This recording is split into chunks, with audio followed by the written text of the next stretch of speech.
compiled in the News Talk Radio newsroom and powered by DemeraraWaves.com.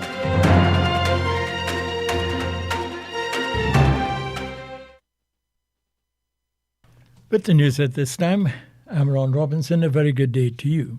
First, the lead stories.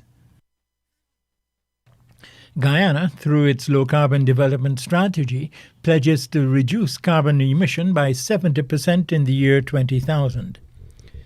The Guyana government has identified China Railway Group Limited to open negotiations to build the Amila Falls hydropower project and sell electricity to Guyana Power and Light.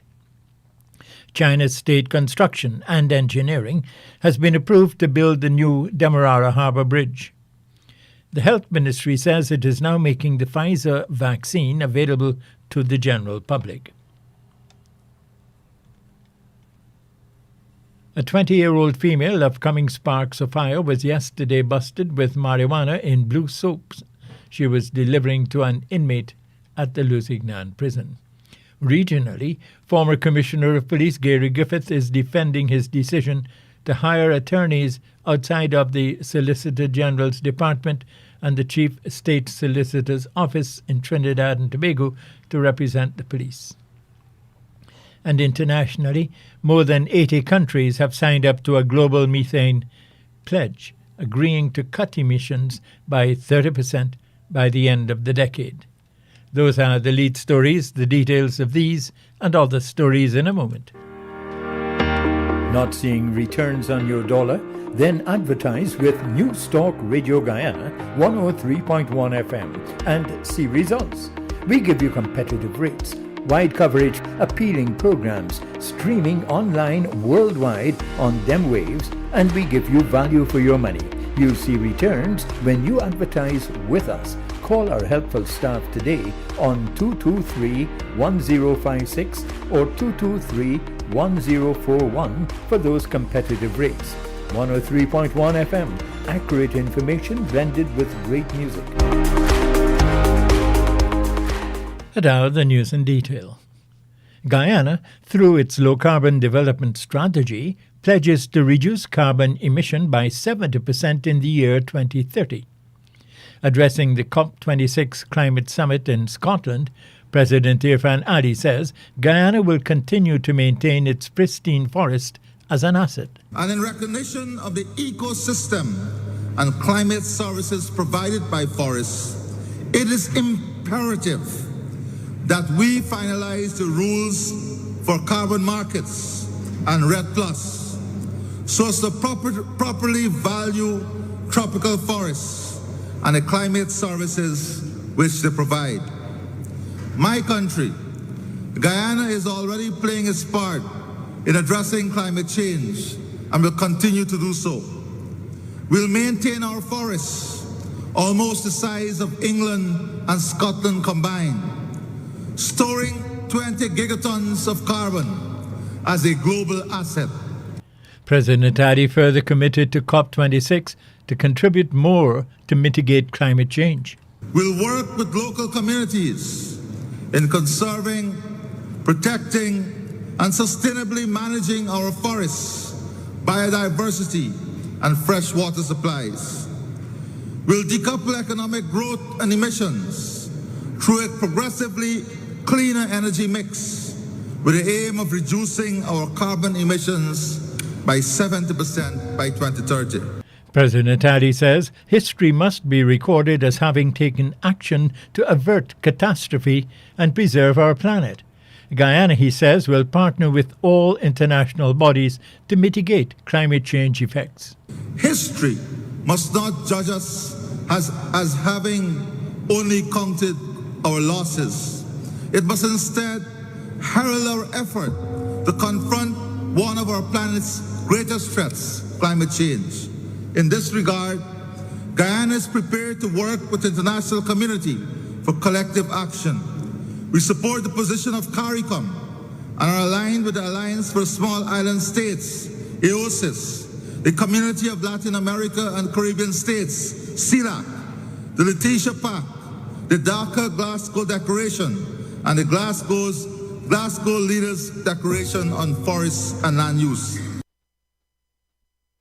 President Ali urged developed countries who are greater contributors to carbon emission to stringently ensure the commitment of 14,100 billion annually is met to support small island and low coastal states and other mitigating factors of the effects of climate change. The Finance Ministry announced on Monday that the Guyana government has identified China Railway Group Limited to open negotiations to build the Amila Falls hydropower project and sell electricity to Guyana Power and Light for 7 US cents per kilowatt hour. The actual cost to build the power plant is not yet known, but the government says that all it would be doing is buying the electricity for GPL to resell at 15 US cents per kilowatt hour. Under the Build, Own, Operate, Transfer (BOOT) model, the Finance Ministry says China Railway Group will provide the entire equity required by the project and undertake all the risks associated with the project. The government says that overall, this deal is even better than the previous one, requiring no equity contribution from the government, in comparison with the previous project structure, which was based on a government contribution of $100 million US. Additionally, the current structure anticipates a cost of power that will be lower than the initial cost of 11 cents per kilowatt hour contemplated by the previous project structure.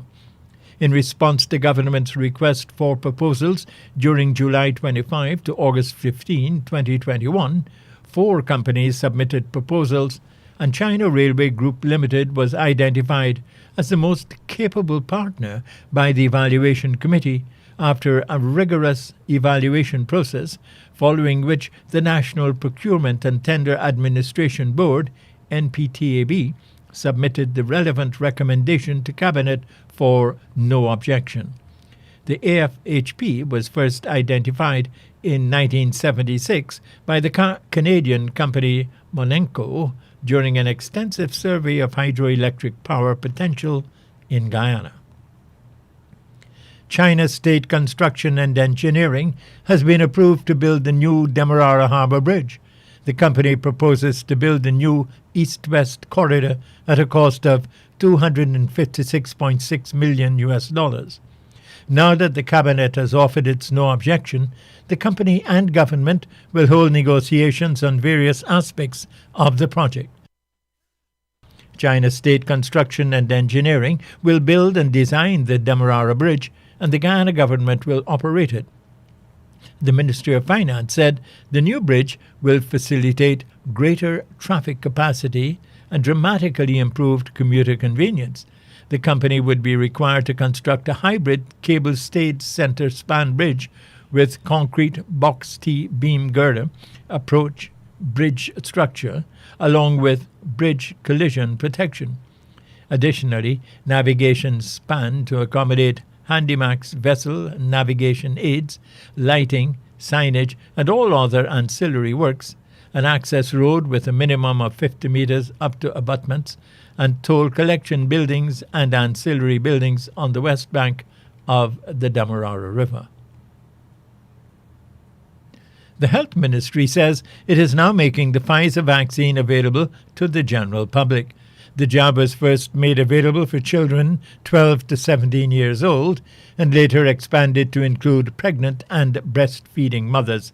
Dr. Anthony says, that's Dr. Frank Anthony, Minister of Health, says the ministry has now widened the range. As of this week, we are going to open up the use of the Pfizer to anyone who would like to get the Pfizer vaccine.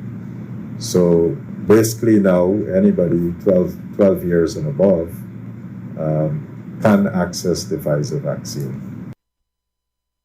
Minister Anthony says the ministry is preparing to administer Pfizer to children 5 to 12 years old.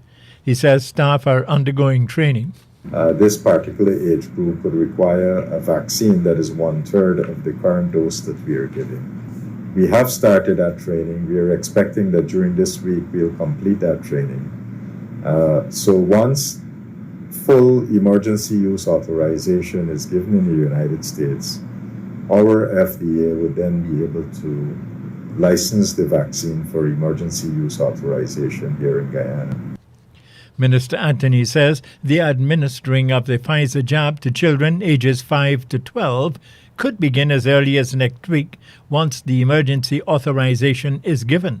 There are 382,177 adults, or 74% vaccinated with the first dose, and 244,322, or 47% adults, fully vaccinated. In the children aged 12 to 17 years category, 27,401 have received a first dose, and 18,271 are fully vaccinated. Guyana is mainly seeing a reduction in positive COVID infections as hospitalization numbers plummeted. Health Minister Dr. Frank Anthony, on his daily COVID update Monday, 1st November, says there is a decline in the number of active cases. In terms of COVID-19 cases, we have seen a reduction in these cases. Currently, we have 2,923 cases that are active. Yesterday, we have detected about 36 new cases over the last 24 hours. And in terms of the hospitalization, currently we have 52 persons in hospitals across the country, 33 persons at Ocean View, with 13 of them in the ICU. The number of deaths from the virus is approaching the 1,000 mark. The death toll is now 925. The government has further relaxed the curfew time from 10:30 p.m. to 12 midnight to 4 a.m. from November 1, 2021. The ministry has also mandated in the revised measure only fully vaccinated persons to enter government buildings. Minister Anthony said more than 130,000 persons are yet to get their second dose vaccine, but have not returned to complete the regimen. Well, I think people had a long time to get themselves in order. And what we have noticed from the data is that a lot of people came, they took the first dose, and they didn't come back for the second dose. And a lot of time has elapsed between the first and second dose. Now, if you only have one dose of the vaccine, it's not going to be adequate for you to get full protection. And that is why this measure is necessary, so that people get both doses of the 2-dose vaccine. And after your second dose, 14 days after, you're considered to be fully vaccinated. Guyana's adults and children who have received both doses of a COVID vaccine account for 47.6% and 25.1% respectively of the adult and children categories. A 20-year-old female of Cummings Park, Sophia, was yesterday busted with marijuana in blue soaps she was delivering to an inmate at the Lusignan prison. Police say the woman arrived at the prison and a search was conducted on a bag containing the soap when 8 parcels of the suspected illegal drug were found, which amounted to 22 grams. She was arrested and taken to the Vigilance police station pending charges. Double murder accused Kapildeo Gangadin, aged 24 years, who escaped from the Lusignan prison while on remand, was yesterday sentenced to 3 years for escaping from lawful custody by Magistrate Fabio Azor. He pleaded guilty to the offence. Gangadin, who was housed in the quarantine section of the prison, had tampered with the housing unit. Upon gaining entry from the housing unit, he ventured to the back of the prison, where he used a cloth pole to scale the fence. He proceeded into the farms, where he scaled the gate and made good his escape into the dump site. He was arrested as the prime suspect in the stabbing death and robbery of Strathspey East Coast Demerara businessman, 21-year-old Ganesh Prasad, to which he later confessed killing Prasad. He was also held for another murder of a fisherman.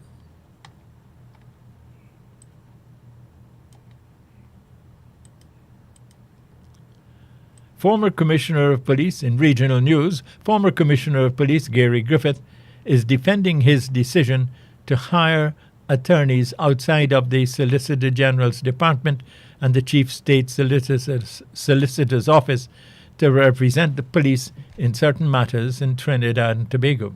On Sunday, media reports revealed a practice by Griffith to bypass the two offices and pay private lawyers to represent the police in court.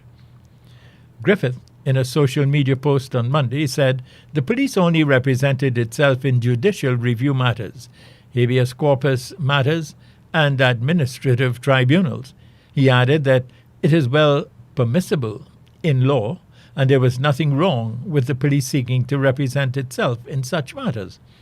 He says the State Liability Act and the duty of the Office of the Attorney General to represent the state and its agents in other matters was never interfered with under his watch. He says the legal unit, formed in 2007, operated like a courier service, transporting information to and from the Attorney General's office.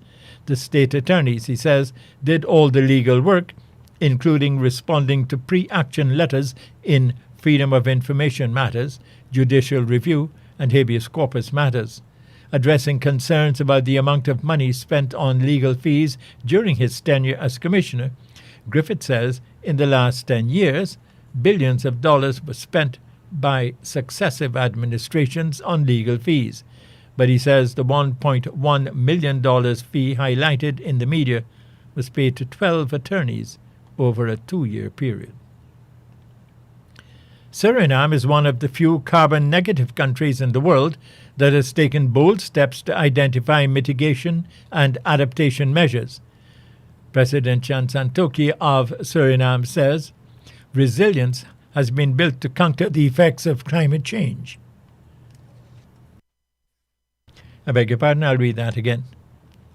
President Chandraprasad Santoki of Suriname says resilience has been built to counter the effects of climate change and, quote, to reduce emissions while preserving our biodiversity and enhancing sustainable forest management, end of quote.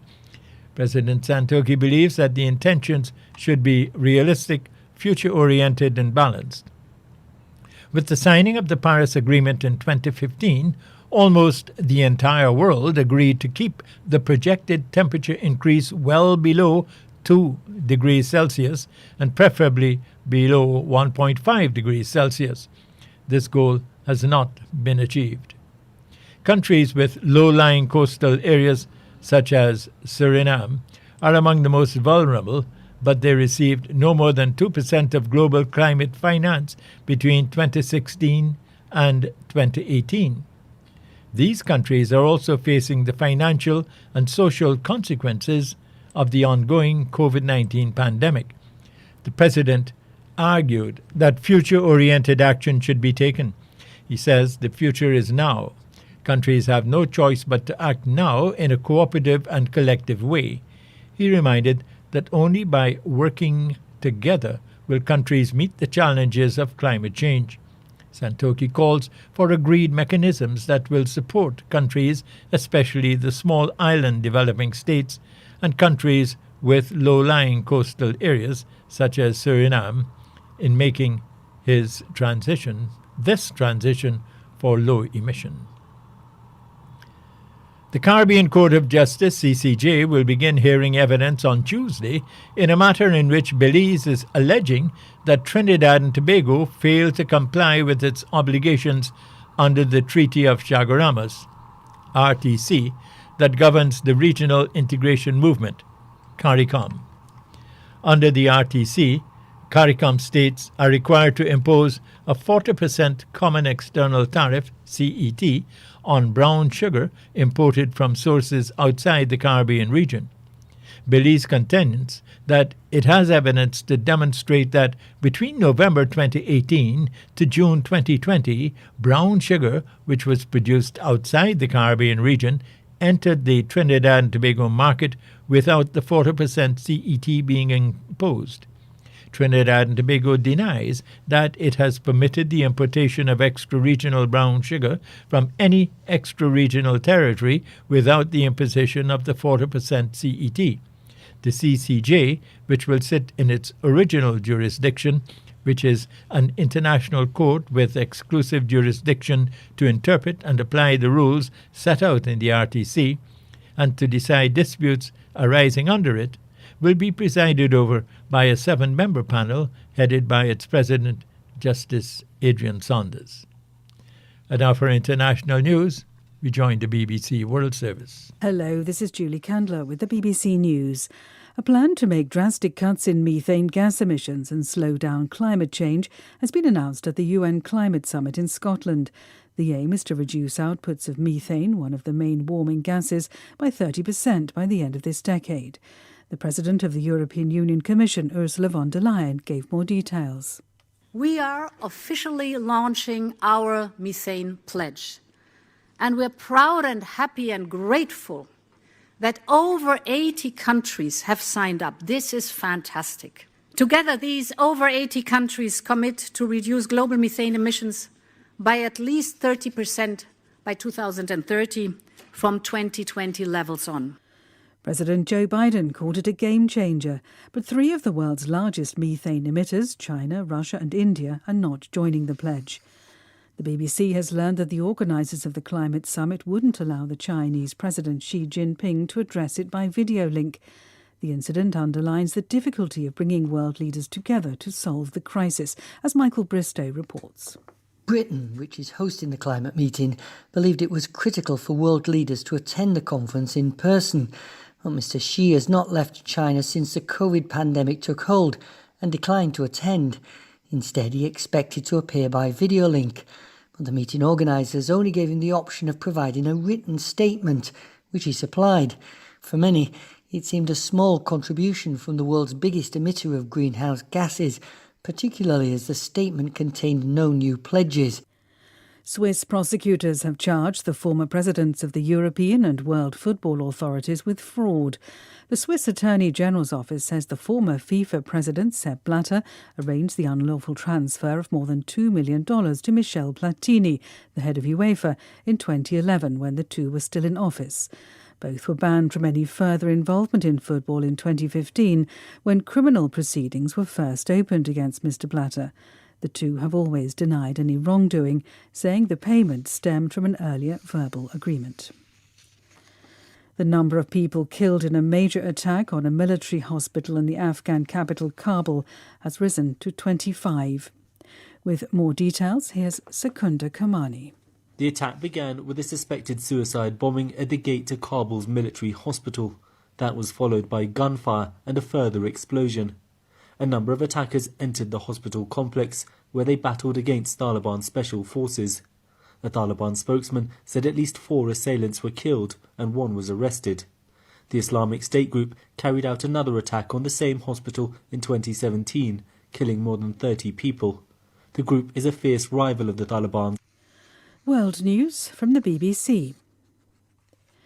The United Nations Refugee Agency has begun airlifting winter relief supplies into Afghanistan to help the hundreds of thousands of people displaced there before temperatures start to drop. The first flight from Sharjah arrives in Kabul later today. It's carrying 33 tons of winter kits containing flooring and partitions to insulate tents from the cold. Pirates have attempted to seize an Iranian oil tanker in the Gulf of Aden in the second such incident in just over a fortnight. The vessel was heading towards the entrance to the Red Sea when 6 pirates tried to get on board. Our Middle East analyst Mike Thompson reports. The attack happened in the Bab al-Mandab Strait as the tanker was heading towards the Red Sea. A group of pirates in 4 boats approached the vessel but were forced to retreat after warning shots were fired from the Iranian Navy. In another attack just over 2 weeks ago, pirates attacked a convoy of 2 Iranian ships in the same region. Iran stepped up its naval presence in the Gulf of Aden a decade ago after a wave of attacks from Somali-based pirates, but there have been fewer of these in recent years. Residents of the Ethiopian capital, Addis Ababa, are being urged to register their private weapons, the latest sign that the government is worried about a potential attack by rebel groups. The Tigrayan People's Liberation Front, which has been fighting government forces for the past year, controls the Amhara region, a few hundred kilometres north of the capital. The electric vehicle maker Tesla says it has not yet signed a deal with the car rental company Hertz that pushed its market value above $1 trillion last week. The announcement by Hertz that it had ordered 100,000 cars in a $4 billion deal pushed Tesla's shares up by almost 13%. BBC News. And now to end the news, look at the lead stories once again. Guyana, through its low-carbon development strategy, pledges to reduce carbon emission by 70% in the year 2030. The Guyana government has identified China Railway Group Limited to open negotiations to build the Amila Falls hydropower project and sell electricity to Guyana Power and Light. China's State Construction and Engineering has been approved to build the new Demerara Harbour Bridge. The Health Ministry says it is now making the Pfizer vaccine available to the general public. A 20-year-old female of Cummings Sparks of Fire was yesterday busted with marijuana in blue soaps she was delivering to an inmate at the Lusignan prison. Regionally, former Commissioner of Police in Trinidad and Tobago, Gary Griffith, is defending his decision to hire attorneys outside of the Solicitor General's Department and the Chief State Solicitor's Office to represent the police. And internationally, more than 80 countries have signed up to a global methane pledge, agreeing to cut emissions by 30% by the end of the decade. And that's the end of the news.